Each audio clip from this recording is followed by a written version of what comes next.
တန်ဖိုးရှိတဲ့မိန်းကလေးတယောက်ဆိုတာဘယ်လိုမျိုးကိုပြောတာလဲလို့အသင်စဉ်းစားဖို့ပါသလားဝှစားကောင်းစားတွေဝှဆင်နိုင်တာမျိုးလားဒါမှမဟုတ်လူတိုင်းရဲ့အသိမှတ်ပြုမှုကိုရရှိနေတာမျိုးလားတကယ်တော့မိန်းကလေးတယောက်ရဲ့တန်ဖိုးဆိုတာပြင်ပအလှတရားတွေအသုံးဆောင်တွေထက်သူမရဲ့ရင်ထဲကတည်ငြိမ်မှုနဲ့ကိုလေးစားမှုကနေစတင်တာဖြစ်ပါတယ်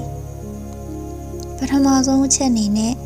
တန်ဖိုးရှိတဲ့မိန်းကလေးတယောက်ဟာကိုလေးစားတန်ဖိုးထားတတ်ပါတယ်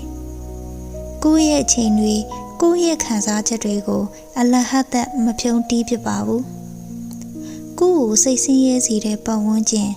ကိုယ့်အပေါ်မယိုးသားတဲ့ဆက်ဆံရေးတွေကိုပြက်ပြက်သားသားညှင်းဆန်ရတဲ့တတိမျိုးရှိတတ်ကြပါတယ်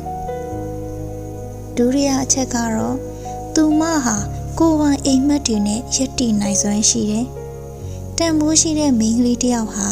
သူတစ်ပါးရဲ့အရေးအောက်မှာပဲခိုလုံဖို့မကြိုးစားပဲကိုယ်တိုင်လည်းအမြဲတမ်းတိုးတက်နေအောင်လေ့လာသင်ယူတတ်ကြတယ်။သူမရဲ့ဘဝကိုကိုယ်တိုင်လှပအောင်ဖန်တီးနိုင်တဲ့စွမ်းအားရှိပြီးဘသူအပေါ်ကိုမှအားကိုးတကြီးနဲ့ဘဝကိုပုံမအပ်တတ်ပါဘူး။နောက်ဆုံးတစ်ချက်ကတော့တန်မိုးရှိတဲ့မိန်းကလေးတယောက်ဟာရင်ထဲကလာတဲ့နူးညံ့သိမ်မွေ့မှုနဲ့ကျင်နာတတ်တဲ့နှလုံးသားမျိုးရှိတတ်ကြပါတယ်။သူမရဲ့နူးညံ့ညင်သာမှုဟာပြောညံ့တာမျိုးမဟုတ်ပါဘူး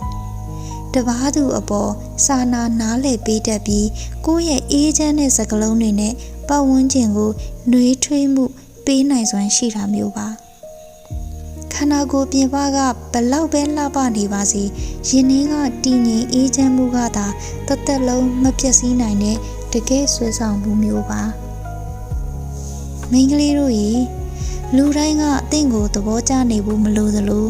လူတိုင်းရဲ့စိတ်တိုင်းကြဖြစ်အောင်လဲလိုက်နေစရာမလိုပါဘူး။သင်ဟာသင်ရဲ့ငကိုမူလပုံစံအတိုင်းနဲ့တင်ထူးခြားပြီးအဖိုးတန်တဲ့ပန်းလေးတစ်ဝင်းဖြစ်နေပါပြီ။ဒီနေ့အားစပြီးကိုပိုချစ်ပါပိုပြီးတန်ဖိုးထားပါ။သင်ရဲ့တန်ဖိုးကိုဘသူရဲ့တတ်မှတ်ချက်နဲ့မှအဆုံးဖြတ်မခံပါနဲ့တော့နော်။